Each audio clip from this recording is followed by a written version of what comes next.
Good afternoon, everybody.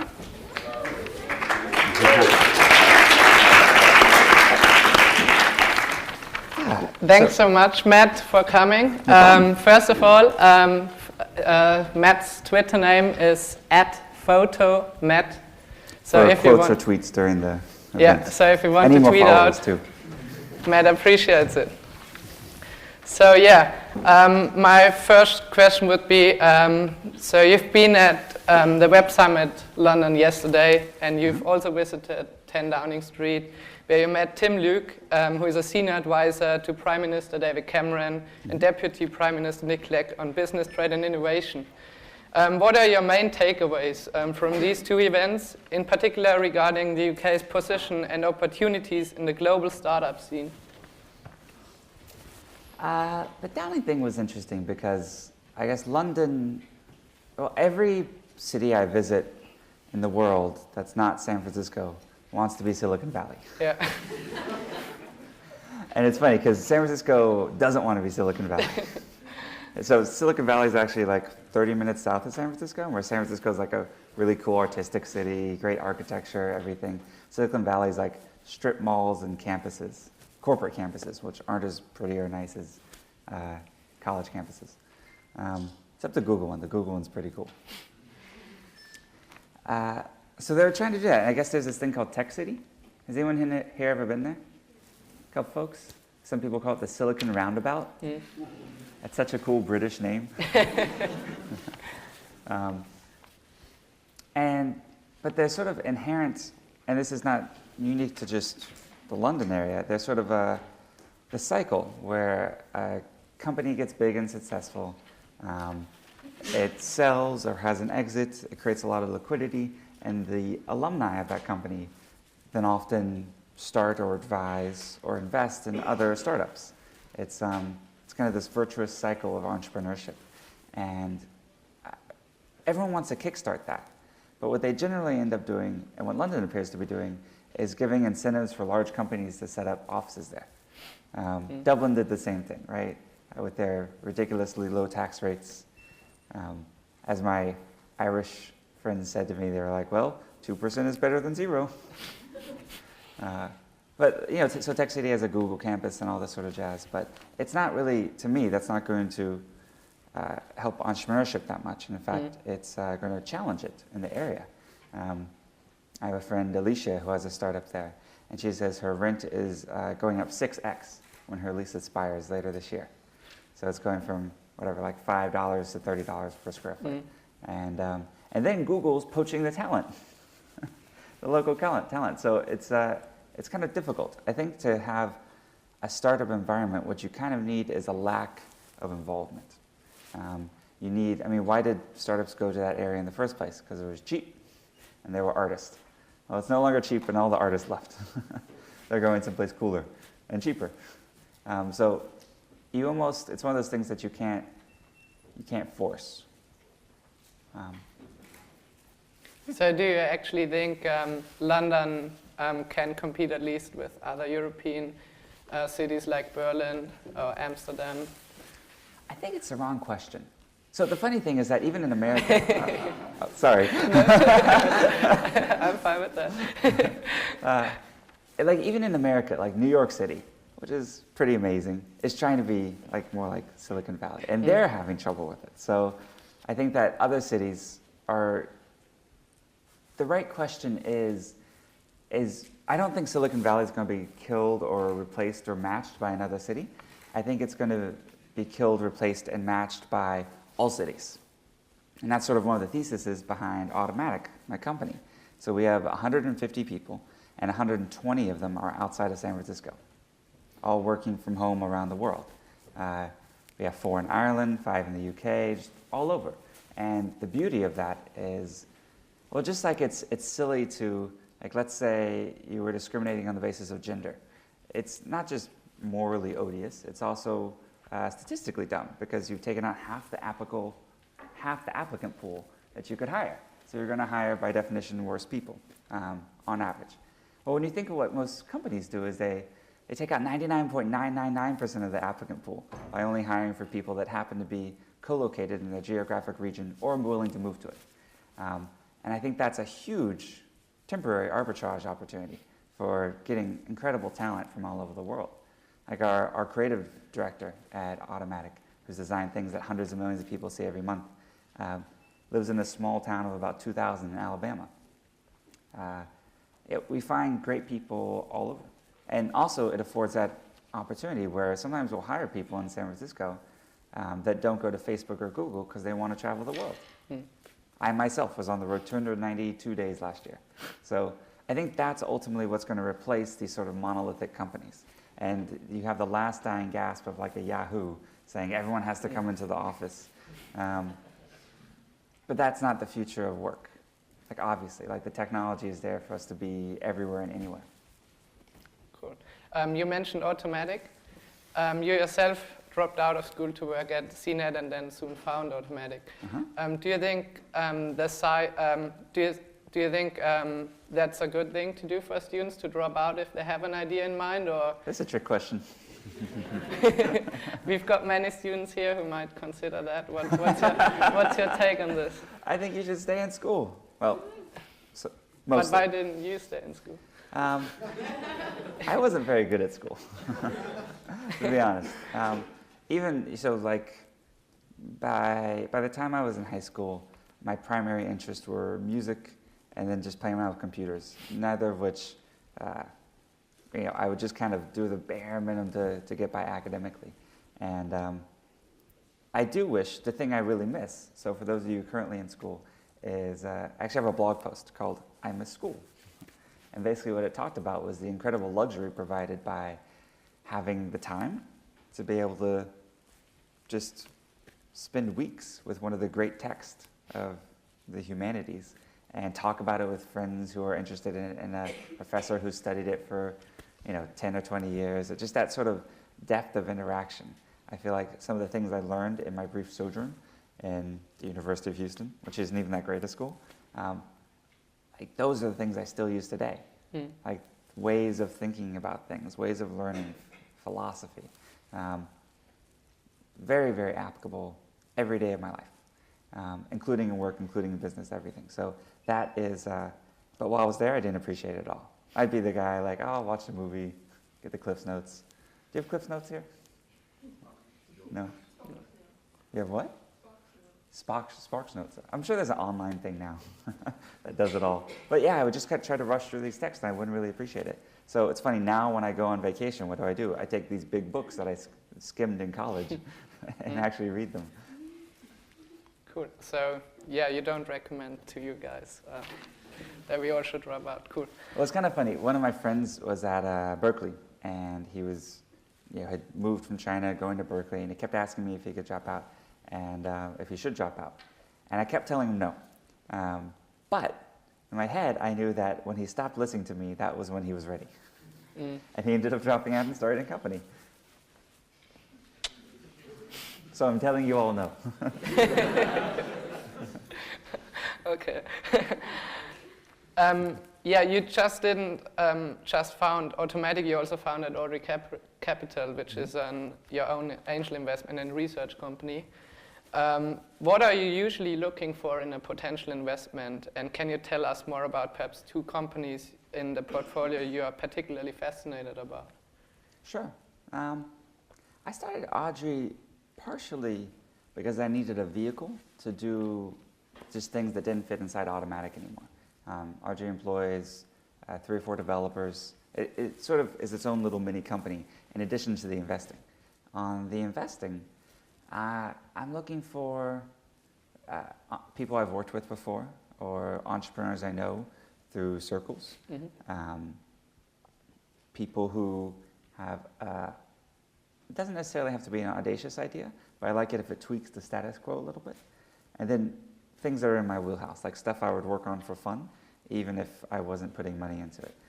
So open source, physical goods, physical world, marketplaces are really fascinating to me. So like a stereotypical Audrey investment would be MakerBot.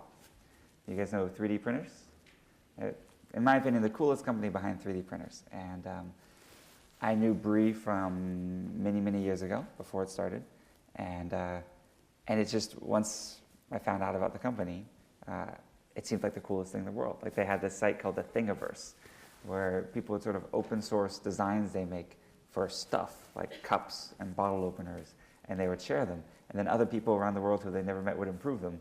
And then you'd get like the new version of your bottle opener and print it out and open some bottles with it. Like, if that's not the future, I don't know what is. It's amazing. So that's sort of, and it's open source, and it has a marketplace, and it kind of hacks with the world. So that's kind of the perfect Audrey investment. Cool. Do you yourself think about starting another venture apart from Automattic and WordPress? No, because, I mean, I plan to be at Automattic the rest of my life, if I can. The structure of the company is such that Automattic's a little bit like a Procter & Gamble. It's a behind-the-scenes brand that unless you're really cool like you guys now, you don't really know what it is. The brands people know are like WordPress. That's like our Swiffer. Or Kismet, which is, I guess, our Crest. Or, you know, these different sort of user-facing consumer brands. And so when I have an idea or a passion to start something new, you know, one of those ideas that just kind of eats at you, like you're like, I have to do it or it's just going to bug me, I can either start it at Automattic or invest in it through Audrey. An example of that, actually that goes back to school, is one of the favorite poets I studied was T.S. Eliot. You guys know T.S.? Isn't he from around here? It was Ireland, right? Trinity. Yeah? Oops, sorry. So, you know the annotated T.S. Eliot? Like I remember these web pages where you could basically click on any given line in, you know, The Wasteland or Portrait of an Artist, and there would just be allusions, stacked on allusions, like notes that could be 10x as long as the actual poem of meaning behind it. And this inspired two things. One, the tagline for WordPress, which is code is poetry. I wanted the idea that we could imbue the code we write with as much sort of meaning and brevity as a great poet. And two, is I thought it would be amazing if someone did this for rap lyrics. Because I love rap. Like, I grew up in Houston playing jazz, and so the popular music we listened to was mostly hip-hop and rap. And there's some meaning that goes several layers deep in many of these songs. And sounds just, the poetry is amazing. It was poetry in motion. And then a few years ago, I came across the company Rap Genius. Have you guys seen Rap Genius? Really cool. So it's annotated rap lyrics. And you can go through it and be like, when Lil Wayne says, real G's move in silence like lasagna. WTF, Lil Wayne? Like, what does that mean? Does anyone know? Real G's move in silence like lasagna. So it works at several levels. Like first, what is a G? It's not a letter. It's like, you know, original gangster. So real gangsters move in silence like lasagna. The word lasagna is not pronounced lasagna. It has a silent G. Lasagna. Here we go. Don't clap for me, clap for Lil Wayne. That's amazing. And this is just, you know, half of a second in the song 6'7", and you know, it just goes by like that, you barely hear it. But the site breaks it down. And it does that, there's things embedded in that, like in a ton of this. And I think rap music is probably the richest form of music in terms of that. So obviously that's a little bit outside of the normal wheelhouse of Automattic, but these guys were doing it, and I was like, amazing, invested. The funny thing is, I was, you know, I kind of wrote it off. Not really, because I was like, this will never be a business. And then, not even a year later, Andreessen Horowitz put like $15 million into the company. So that worked out well. So, hear to your heart and your passion if you invest, right? Yeah. Well, because so, life is too short to do anything you're not passionate about. So, what is actually your favorite blog? Do you have a blog which you're absolutely addicted to? Favorite blog? I love 37 Signals. If you guys have seen that. They write great posts on, pretty regularly actually, on design, how work is evolving. They're actually coming out with a new book called Remote, which is very much about distributed companies, which I'm pretty excited about. They have an excellent blog.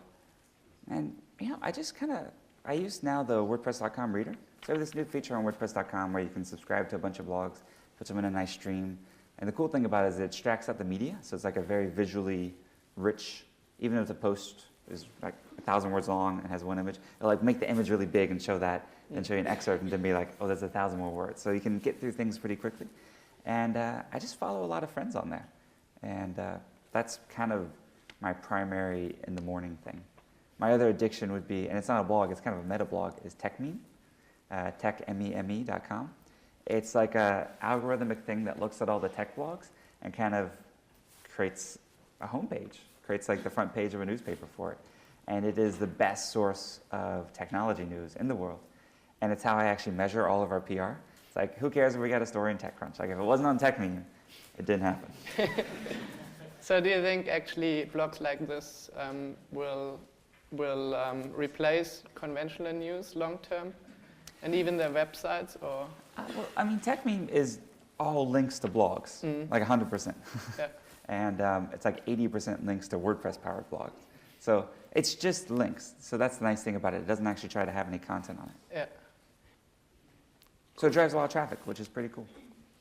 So what do you think are the major chances and threats to blog host providers such as WordPress? It's funny, our biggest competition is actually just attrition. Tens of thousands of people start a blog every day and then stop blogging.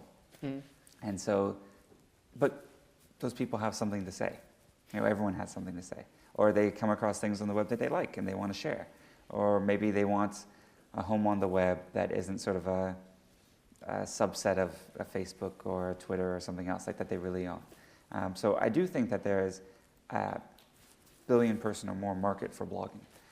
The onus is on us to make the software easier, to make it more integrated with the other things you do online.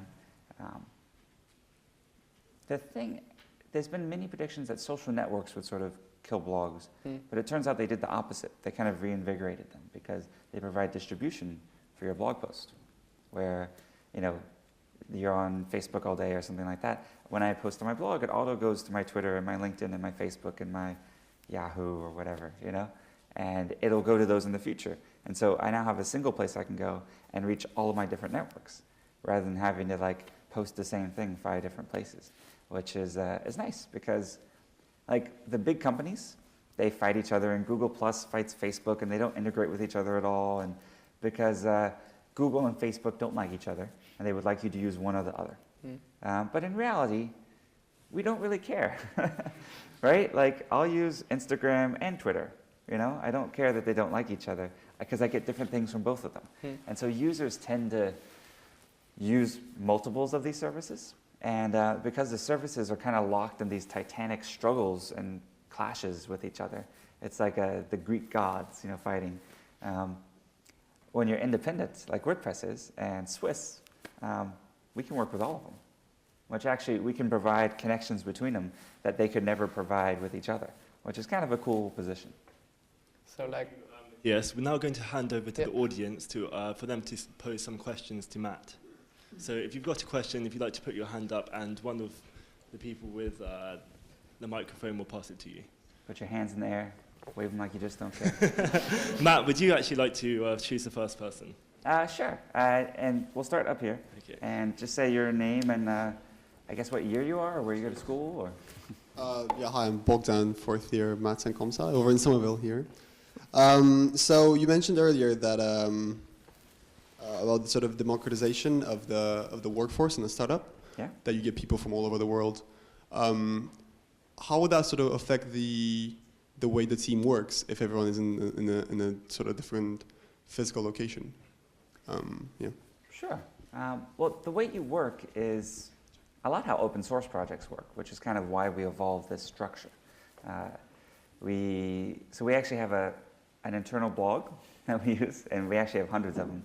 And we use a thing called P2, which is kind of like a Twitter or a Yammer, if you've ever used that the team just uses to communicate with each other. They share mock-ups and designs. The nice thing about it is it's asynchronous, but it's real time. So like when a new post goes on that mentions me, my name @Matt, on any of these blogs, I get an email immediately. So I can respond really quickly. I can respond from my mobile. You know, it's very easy to interact on this. There's almost no email in the company because we use these blogs for everything. They have, you know, somewhere between 800 and 1,000 posts per day. I read most of them. but I don't think anyone else in the company still tries to do that.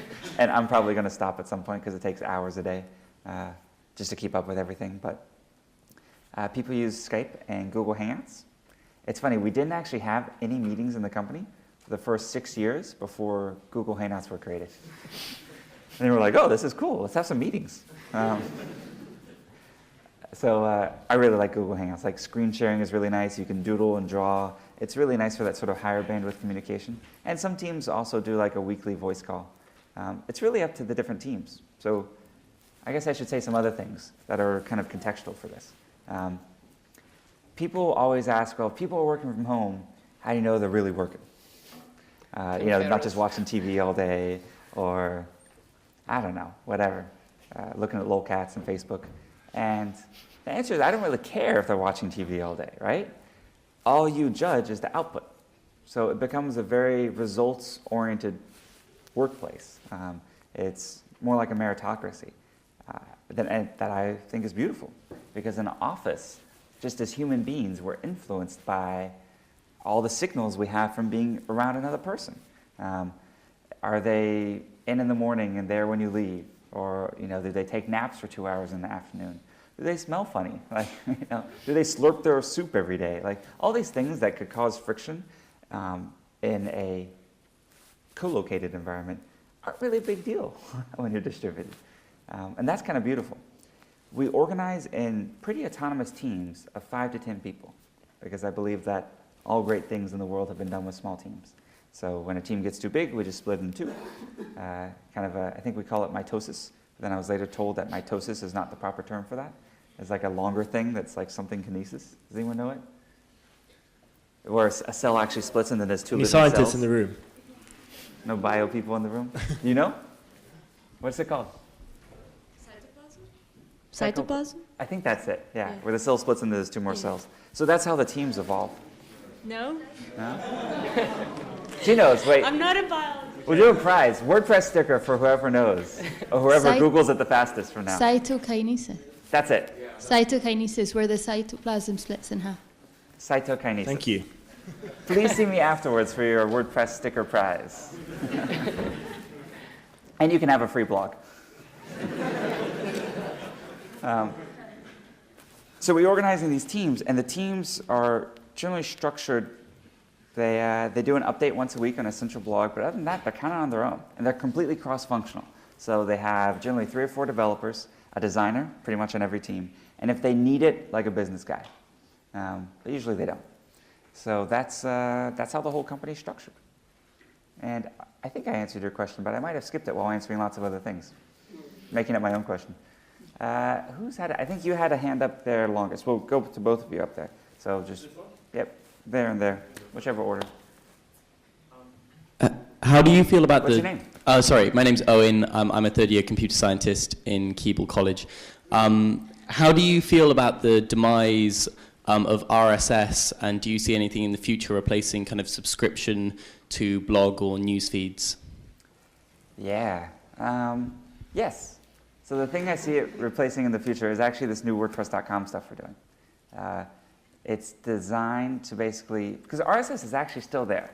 Like basically, it's everywhere. It's just you don't notice it anymore, which is kind of means it's one. Like when technology becomes completely invisible and ubiquitous, that's when it's really succeeded. So RSS, I think, has reached that phase. That said, certain social networks like Twitter are removing their RSS feeds, which I just think is downright evil, to be honest. And if I didn't have so many friends at Twitter, I would make a bigger deal of it.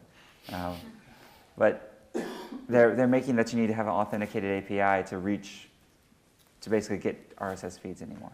But RSS will still be there. They're just kind of putting it behind a lame paywall. So RSS isn't dead, and more elegant reader subscription stream models will replace it. Less like Google Reader, more like Twitter, Facebook homepage, etc. Hi, Matt. My name is Ras. I'm an MBA student here, and I have 2 questions for you. The first one is about cybersecurity. Could you please tell us about the history of malicious attacks against WordPress and how your tactics and strategy to defend yourselves against them evolved over time, and what you think will happen in the future about that in this domain. And the second one, what is your opinion of MBAs as a concept? I think MBAs always ask two questions.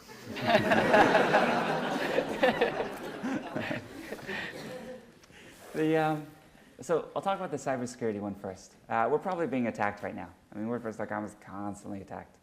Partially because we host basically all the major media guys now. Like we host the blogs for CNN, NFL, Wall Street Journal, basically all of these guys, Fortune, Time.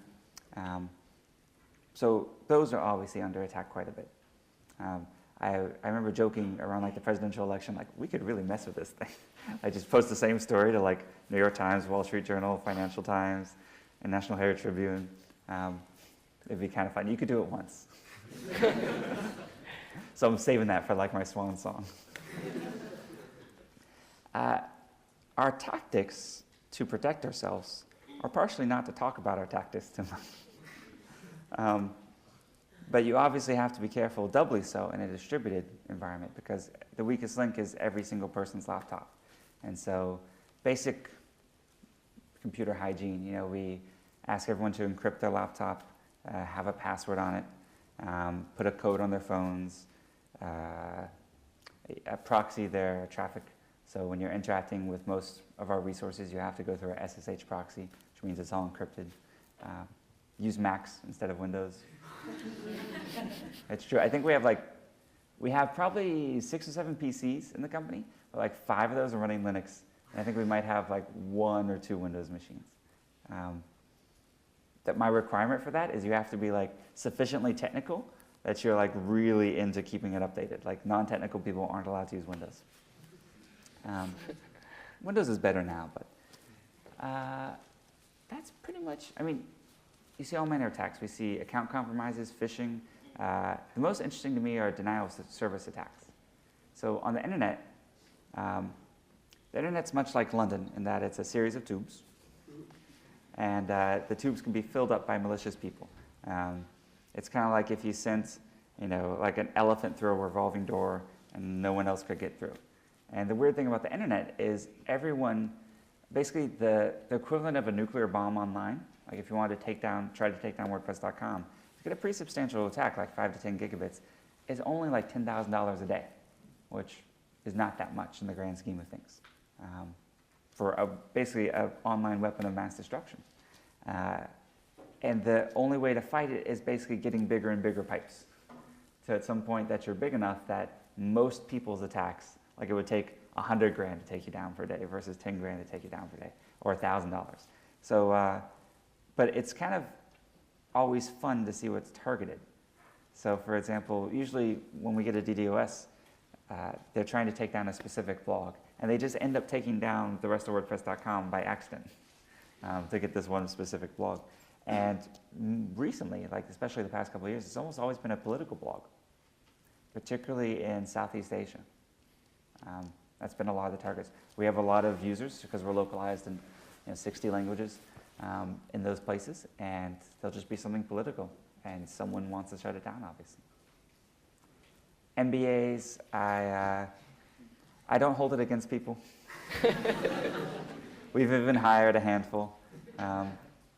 But I think there is probably the biggest bubble right now, in America at least, after the real estate bubble sort of popped moderately, is the higher education bubble.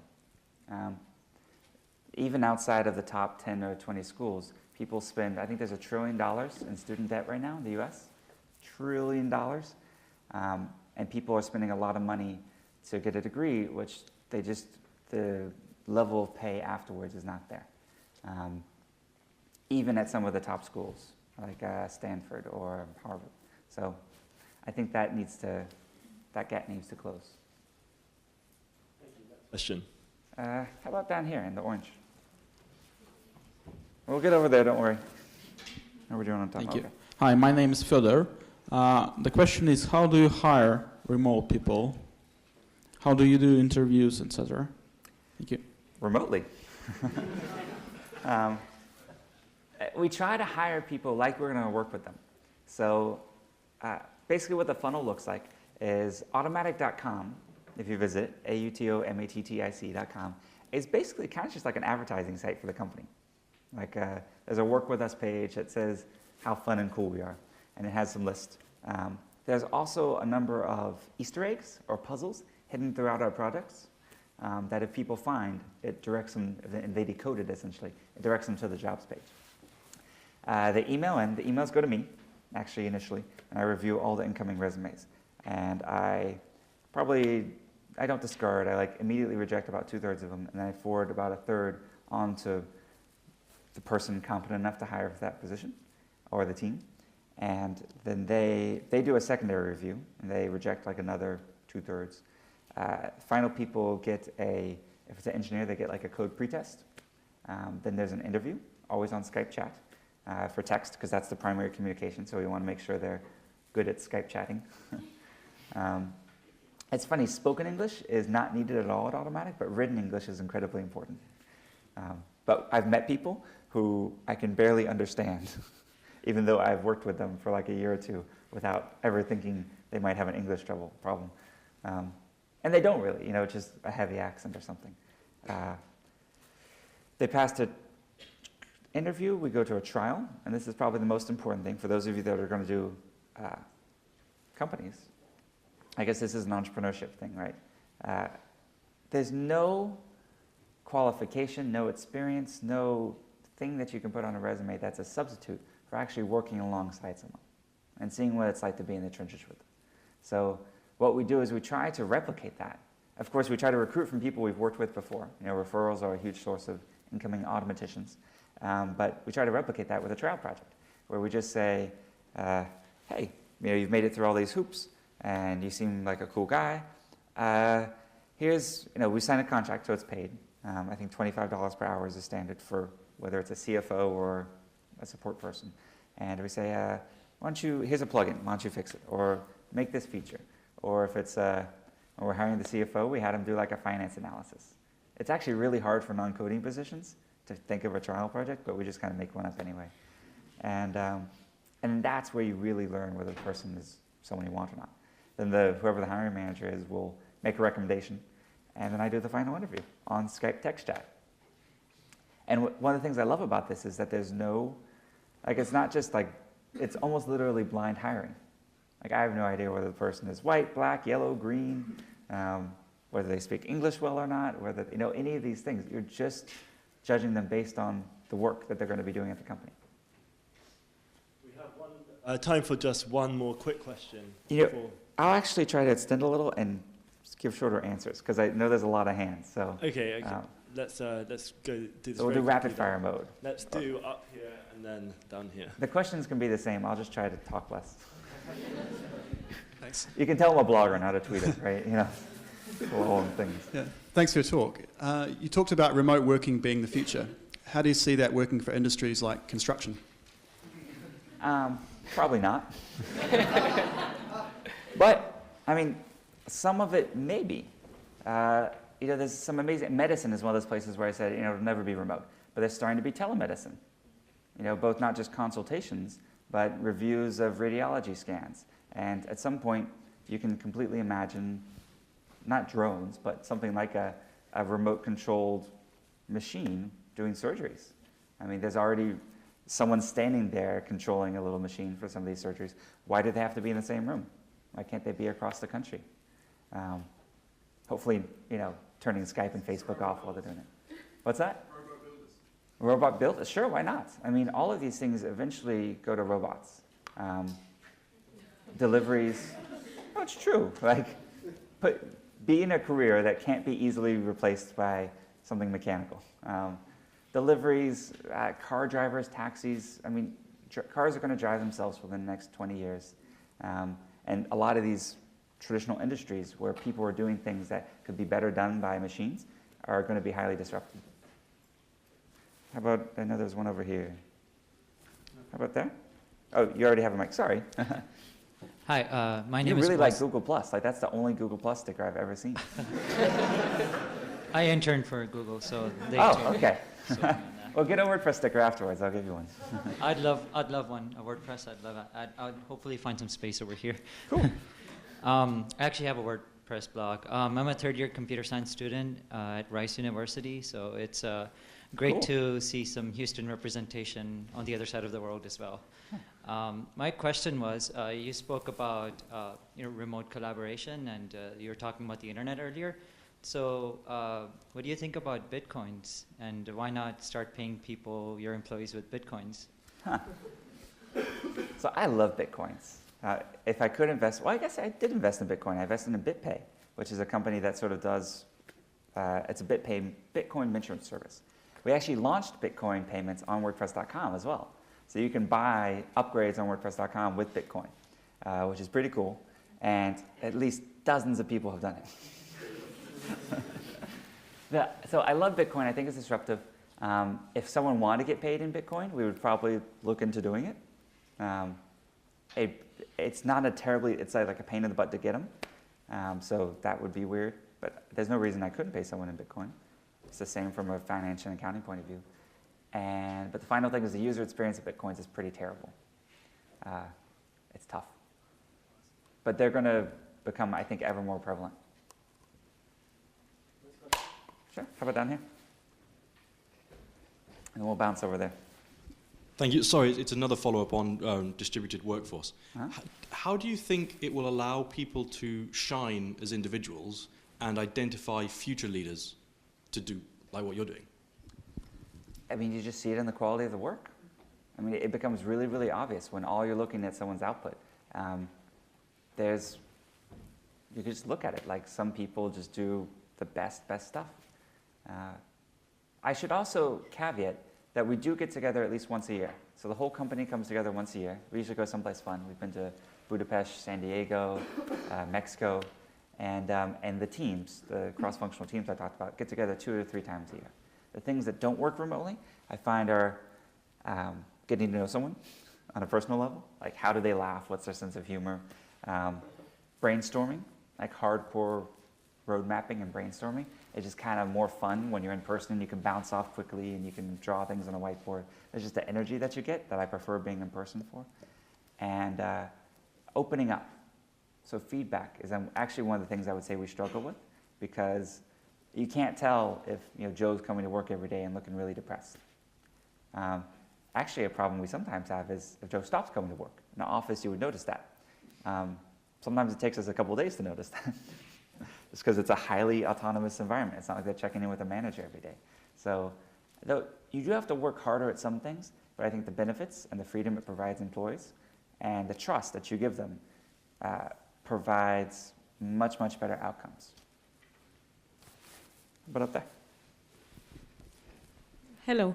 I just want to ask something. For example, if I open a business, not online business, obviously, like what you have to invest of your own pocket is bigger. In case of an online business, what is like on early stage, what do you think is like the best investment you can make for your online business to be protected and everything? To be protected? Protected and in all sorts of ways, like, yeah. What sort of investments did you do when you started when you're? I think the number one thing as a founder, I mean, by far and away, the most important thing you'll do is hiring. And so that has to be like the thing that you think about every single day. Because ultimately, your impact on the company, just by hours per day, will go down as a percentage as you grow. I mean, there's now 150 full-time people at Automattic. So I'm one of them. So there's 149 people that are actually doing the things that all of you guys experience. And if they're not doing a great job, the products will suffer. So the hiring and the culture are really, really important. And if you're starting something new, I mean, investing in engineers is I think that scripting is new literacy. Like there's going to be, just like there's a literacy gap today, there'll be a gap between people who can script or code and people who can't. And learning just enough that you know what's going on, and then hiring the best people you can and giving them that sort of autonomous environment. Engineers are the future. They do amazing, amazing things. Engineers of all type. And I think you can also apply the engineering mindset to non-engineering things like HR. I actually have a question myself that I'd like to ask you. You weren't from a tech background necessarily before you started WordPress and Automattic. Is that correct? And yeah. If so, what's your advice for those who actually would like to start a tech company? Background really doesn't matter. What matters most is your passion and how hard you're going to work, your hustle.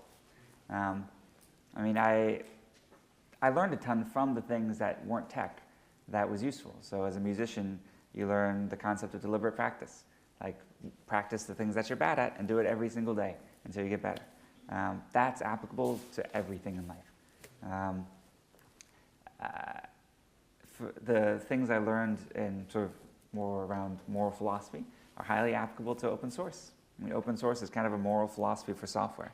It says you should have a bill of rights attached to the software you use, and here is what those bill of rights should be. Those are very, very useful. So it's just that hustle and passion. Rapid fire. Closing questions? Yeah, how about over here? There, and then we'll go there. Just out of curiosity, what's your sort of policy within the company on copyright infringements? I would imagine that WordPress is also used as a tool to disseminate copyrighted material. Oh, sure.